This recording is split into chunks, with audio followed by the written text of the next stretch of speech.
Dije que hoy estoy muy dedicado al tema institucional de la Argentina porque todo el tiempo lo siguen ocupando, el debate de los precios, el debate del costo de vida, muy razonable. Hay casi un agotamiento de esto y a nosotros hay otros temas, para eso este programa tiene que distinguirse en otros aspectos. Hay otros temas que me parece que la sociedad le está dando mucha importancia y quiere tener algún conocimiento mejor de lo que va a ocurrir en los próximos tiempos.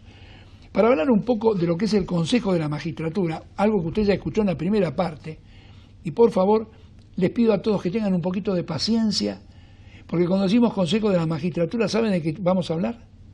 Del organismo que selecciona jueces para enviárselos al Poder Ejecutivo y luego el Poder Ejecutivo elige, manda al Congreso y los designa. Lo mismo ocurre con los fiscales. Selecciona, va al Poder Ejecutivo, va al Congreso. Esas personas que van a administrar justicia en los próximos años van a ser elegidos por determinadas personas que integran estas entidades, que algunos dicen que más que una entidad de selección de jueces es un órgano político para seleccionar jueces, cosa que les crea una complicación a los que van a ser nombrados y al comentario suyo y mío, probablemente por el tipo como ha estado ocurriendo en el país este tipo de selección. Para hablar de esto, lo he invitado al doctor Jorge Enríquez, que es subsecretario de Justicia de la Ciudad de Buenos Aires. Ha sido legislador en 2 oportunidades en la Ciudad de Buenos Aires y ha sido consejero y secretario general del Consejo de la Magistratura de la Ciudad de Buenos Aires. ¿Sabe qué significa? Que como otros colegas que han pasado por aquí, él tiene experiencia en esto. Bueno, contará su experiencia, usted podrá participar o no, pero es la que él ha vivido. Y yo voy a comenzar diciéndoles gracias por estar acá, Enrique. Gracias a vos. Realmente, estos organismos están muy teñidos de política de Juan, de Pedro, de Diego, o tienen algo que no es tan político y los hace un poco más enderezados a la selección de gente por cualidades y calidades.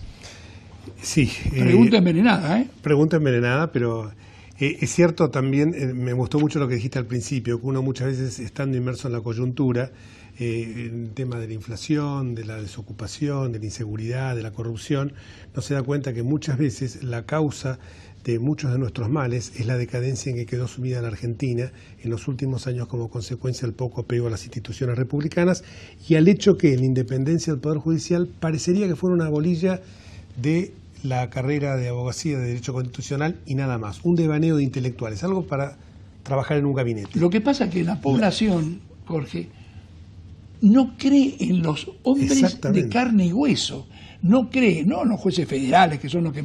no cree en aquellos jueces que liberan gente, en aquella gente que, en aquellos reincidentes que salen. Entonces, hay un descreimiento.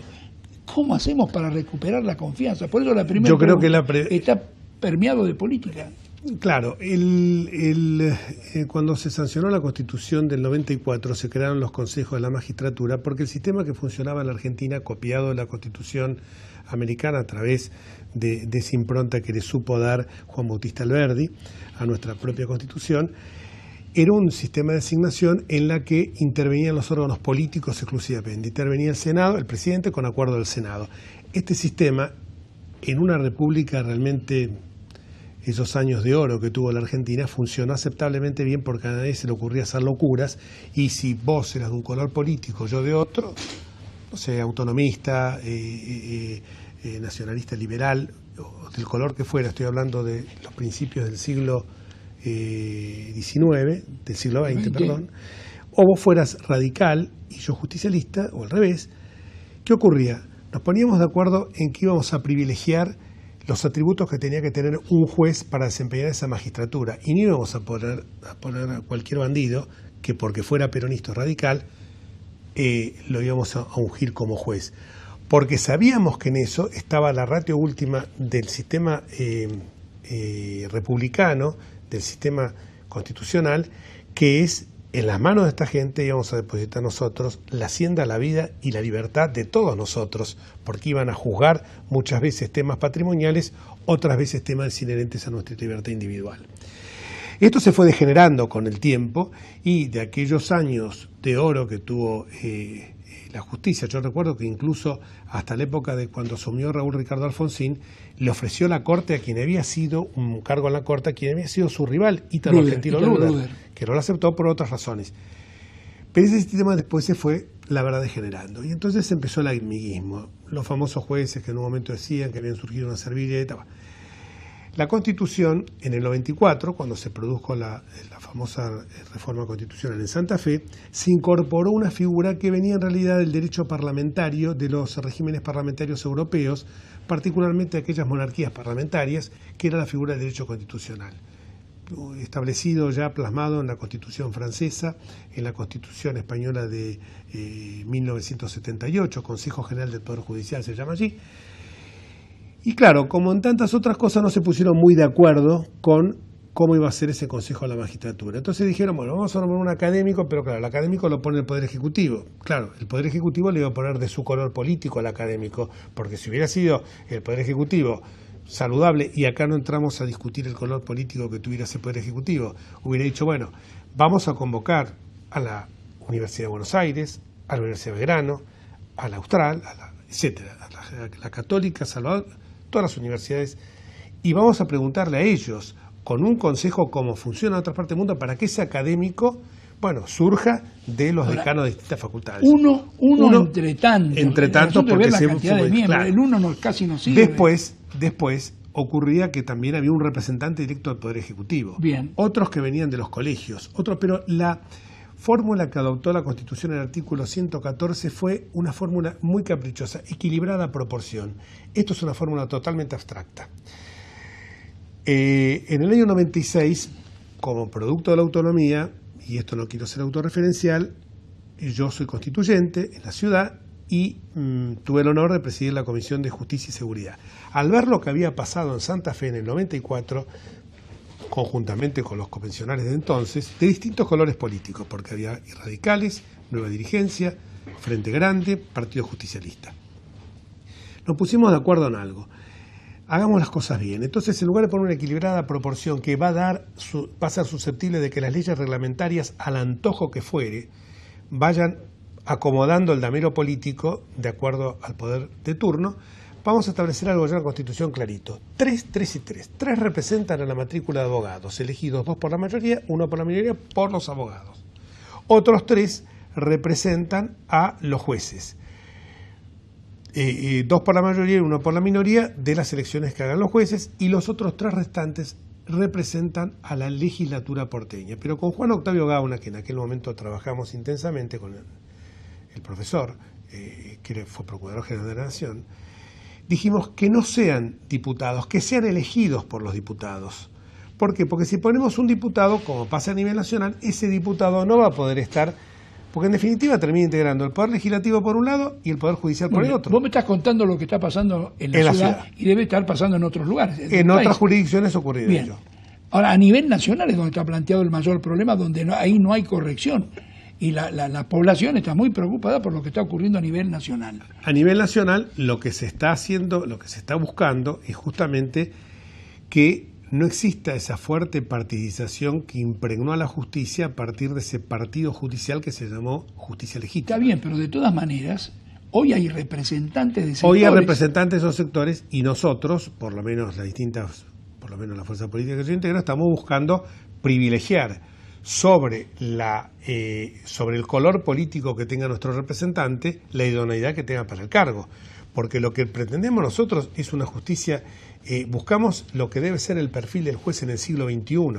En este sentido, yo creo que se impone una reforma de la ley que rige el Consejo de la Magistratura para llevarlo a un parámetro razonable como tenemos la reforma de esa ley no tiene necesidad de producir la reforma de la Constitución. No, no para nada. La Constitución fijó en el 114, a diferencia del 115 de la Constitución porteña, equilibrada proporción. Y estableció, y delegó... Hay que interpretar delegó en una ley que fue modificada y que Cristina Kirchner, cuando era senadora, pensaba de una manera, cuando fue presidente pensó de otra, diametralmente opuesta. Esa es una ley que tiene que sancionar el Congreso de la Nación. Lo que se ha buscado en todo este tiempo es que una ley que sea saludable, que represente a todos los sectores, pero que produzca algo que para mí el constitucionalista español Javier Pérez Royo lo definió claramente. Los consejos de la magistratura tienen por objeto la designación y remoción de los jueces, así como la administración del Poder Judicial, nada más y nada menos. Y deben ser organismos, lo decía este constitucionalista español, que no deben ni implicar una inmisión del poder político, particularmente el Poder Ejecutivo, que es el que en definitiva tiene, como diría Hamilton, la bolsa y la espada, ni tampoco tiene que ser un autogobierno de los jueces. Bien, de acuerdo. Tiene que estar representada, vamos a poner en términos más grandes, una sociedad a través del Ejecutivo, a través del Parlamento, a través de los especialistas, a través de los que ejercen la profesión. De los abogados, claro, exactamente. Bien, a través de los abogados y a través de los propios magistrados, que son los colegas. En un sentido de equilibrio, pero que ese equilibrio, yo diría, para evitar el capricho de equilibrio, yo modificaría la norma y diría, tiene que haber tanto de cada estamento. Y de esa manera se solucionan los problemas porque cada estamento resuelve. ¿Hay proyectos todavía? ¿Hay alguno vigente para ser tratado? Y hay proyectos de todo tipo, hay proyectos que realmente lo que buscan es esto, buscan una independencia absoluta del Poder Judicial. Bien, como sé que ha habido hace horas toda una pelea por la designación de un miembro del Consejo, el diputado Tonelli, que sí, que no, en fin, hubo todo hasta que finalmente, como no había ninguna cuestión, que había que esperar alguna decisión de un juez para algún tipo de una medida precautoria, inmediatamente prestó juramento y ya integró el Consejo de la Magistratura. Pero nuevamente vuelve a haber mayorías precarias, y las mayorías precarias es como que va a estar anulado este cuerpo. Con que uno tenga un resfrío ya no puede funcionar. No, yo creo que las mayorías precarias a veces, si son saludables, yo me refiero al caso, por ejemplo, de muchos, pero vos tocaste el caso de Pablo Tonelli. Pablo Tonelli es un excelente jurista, un gran abogado, fue procurador general de la ciudad y diputado nacional. Yo creo que cuando hay no hay una mayoría absoluta, yo creo que esto es saludable porque obliga a diálogos y a consensos. Y creo que eso es lo que nos está haciendo falta a nosotros. Porque yo lo viví en el Consejo de la Magistratura de la Ciudad, éramos 3 de cada estamento y todos teníamos nuestras simpatías políticas y supimos convivir durante 4 años miembros que tenían su simpatía por el PRO, miembros que la tenían por el radicalismo y miembros que tenían simpatía por el Frente de la Victoria. Fijémonos que el presidente era el Frente de la para la Victoria, cuando la mayoría era de lo que hoy llamamos el colectivo Cambiemos. Entonces, cuando yo veo esto, digo, bueno, llegábamos a acuerdos de forma permanente. Cuando llegaban los exámenes, los jurados que designábamos eran prestigiosos profesores y catedráticos de las distintas universidades. Ahí no distinguíamos tal universidad, tal otra. Obviamente, las universidades que tienen más prestigio, y no por ser simpático, quiero decir, justamente una es la que vos creaste, fundaste, que es esta, la Universidad de Belgrano. Entonces, uno lo que buscaba era eso. Y la verdad que los jueces que nombramos fueron jueces absolutamente independientes del poder político. Fíjate vos, Abelino, que fueron tan independientes que en la gran mayoría de los casos fallaron en contra de las decisiones del Poder Ejecutivo. Y a nosotros en ningún momento... En contra de Macri, contra el jefe de gobierno. Y nosotros con todo íbamos y peleábamos, apelábamos a las instancias superiores, las cámaras, contencioso administrativa y tributaria en ese caso, y ante el Tribunal Superior de Justicia, y no levantábamos un teléfono, ni apretábamos, ni utilizábamos, como muchas veces se ha utilizado a nivel federal en los últimos años, de tener a alguien con un pedido de juicio político, como una espada de Damocles, viendo a ver si lo ponemos o no lo ponemos, si fallo o no de acuerdo a las conveniencias de cada uno. Yo creo que el tema si uno... hicimos el año pasado un seminario muy interesante con la gente del Fores y otras instituciones, que era el perfil del juez en el siglo XXI. Y uno decía, hay cosas que son tan sencillas, porque de partir de la base que la Constitución exige la idoneidad para cualquier cargo público que uno pretende ejercer, hasta decir la honestidad, la capacidad que tiene que tener, estas son cosas que vienen de la historia de los tiempos. Una vez alguien me dijo que los ingleses habían acuñado una frase que era: un juez debe ser caballero. Caballero no en sentido que no se me enojen las feministas, no en sentido sexista. No, caballero en el sentido, caballero en el sentido de ser un tipo coherente, transparente, honesto, caballero o dama, me refiero, ¿no? Y si sabe derecho, mejor. O sea, la primera, para los ingleses, lo primero era que el tipo fuera un tipo honesto, transparente, coherente, capaz. Alexis de Tocqueville decía, y que esté además comprometido con el espíritu de su tiempo. El modelo de la ciudad hoy puede decirse que seguramente ha sido tomado en otros lugares del país, lo habrán desarrollado, y sería bueno que esto entrara en el debate nacional que se tendrá que hacer para ver qué ocurre con el Consejo de la Magistratura en el orden nacional. Seguro. Que ahí es donde creo que hay algo que seguramente en los meses próximos va a tener una influencia enorme con las designaciones y las vacantes que aún están pendientes, porque todo aquello que no salió no salió en el apuro del año pasado. Yo no sé qué cantidad de cargos que hay, sé que es innumerable lo que no se cubrió, una cosa muy extraña. Hay muchas vacantes y muchas subrogancias que se han cubierto, porque las subrogancias se cobran, entonces se han cubierto con amigos del poder, con jueces amigos que los premiaban dándole... Ahora, también hay que pensar algo, este Consejo de la Magistratura que estamos hablando nosotros, Avelino, es el Consejo de la Magistratura Federal, sí, que hoy no solo designa a los jueces federales, sino que hoy también está designando... los jueces nacionales. Los jueces nacionales, que en realidad son jueces ordinarios de la Ciudad Autónoma de Buenos Aires. Bueno, donde, a ver, ustedes quieren cumplir ahora un papel de tratar de que esos jueces de alguna manera dependan de la ciudad y no del orden nacional. Que se cumpla con la Constitución, nada más que eso. Que pasen, como el tema de la Policía Federal, que ejerce las funciones de seguridad metropolitana en la ciudad, porque esto arranca también del año 1886, cuando se creó la justicia de la ciudad. La justicia no era nacional, era justicia de la ciudad autónoma de la ciudad, en ese momento no autónoma, de la ciudad de Buenos Aires, 1886. Después vino la reforma del 49, en la Convención Constituyente del 49 los nacionalizó, pero nacionalizó cuando no tenía cuestiones federales, porque, por ejemplo, el divorcio entre dos vecinos de la ciudad de Buenos Aires, no entiendo qué interés federal puede tener. Un accidente de tránsito que se produce en José María Monedo y Rivadavia no tiene ningún interés federal. Esto se hizo en aquel momento y fue quedando porque dijeron, como la capital es federal, los jueces tienen que ser todos federales. Mentira, los jueces federales tienen que ser aquellos que la Constitución señala que, por la índole de la materia que tienen que ser los federales. Los jueces, las cuestiones civiles, comerciales, laborales, penales y de familia ordinarias, tienen que pasar como pasa en las 23 jurisdicciones restantes del país a ser provinciales o en este caso de la ciudad autónoma. Esto va a tener que ser discutido en el Congreso en los meses próximos. Seguro. Por lo cual la ciudad de Buenos Aires le va a pedir al presidente que promueva un proyecto de ley que entrará por cualquiera de las dos cámaras para que comience su discusión. ¿Es así? Es así. Nosotros ya en materia penal hemos tenido dos convenios en el año 2000 y en el año 2004 donde algunos delitos fueron traspasados a la ciudad de Buenos Aires. Por ejemplo, el delito de armas, de tenencia de armas para de uso civil, y otros delitos como por ejemplo puede ser amenazas, como puede ser hostigamiento. Algunas figuras muy determinadas. Muy determinadas. ¿Todas civiles o penales también? No, penales, todas no penales, no civiles. Exhibiciones obscenas, maltrato de animales, alguna figura de discriminación, abandono de persona, omisión de auxilio, bueno, son usurpación, daños.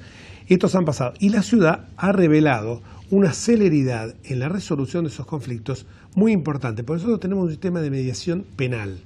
El sistema de mediación penal, en el caso de amenazas, permite solucionar, más allá de las cuestiones contravencionales, que son la venta en la vía pública, prostitución callejera, ruidos molestos, etc.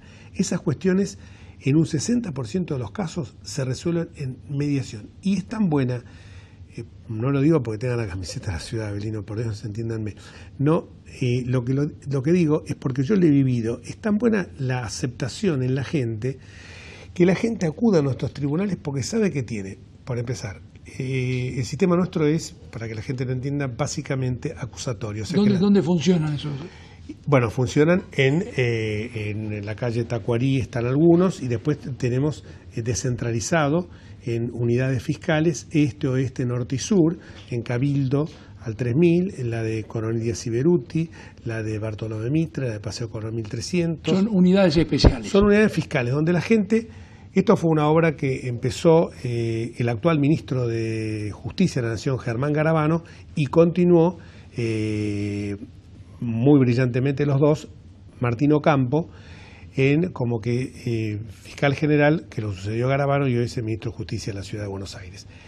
Y lo que yo veo es que, yo me acuerdo que cuando redactamos la Constitución, en un artículo, el 108, pusimos la clave de, para mí, lo que tiene que ser toda la justicia.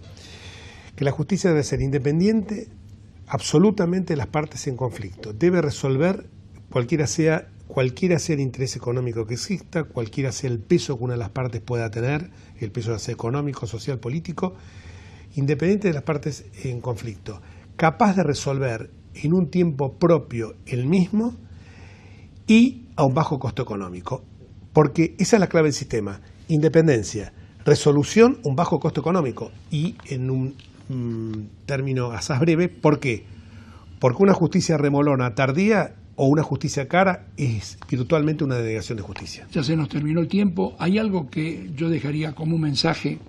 Primero, en el orden nacional, Jorge Enríquez va a acompañar a sus colegas en el Parlamento Nacional.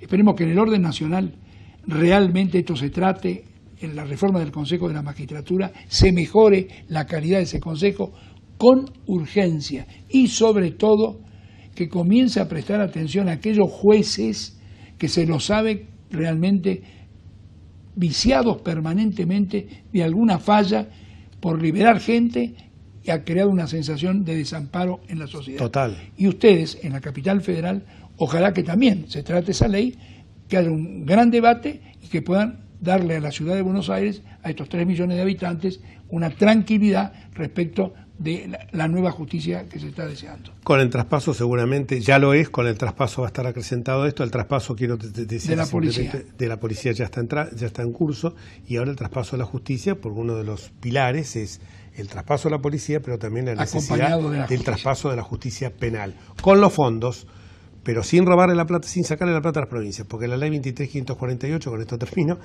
es muy clara en que la Constitución dice que las competencias, misiones y funciones deben ser traspasadas con las partidas presupuestarias correspondientes, pero eso del reparto primario que le toca a la Nación, sin tocarle un peso a las 23 provincias hermanas. Que no haya errores como hubo hace poquito con el traspaso de la policía. Ahí fue un error, se corrigió, ya se corrigió. Bueno, ahora yo creo que la experiencia dirá que no se va a cometer un nuevo error.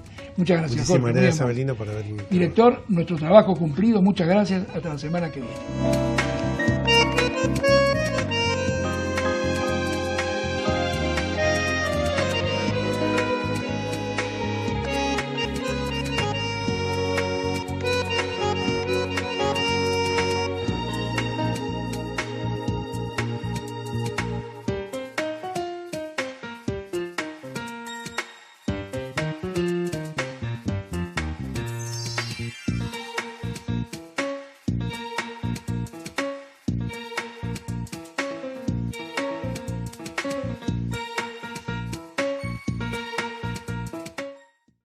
Universidad de Belgrano te ayuda a ser ciudadano del mundo. Ingreso marzo 2016. www.ub.edu.ar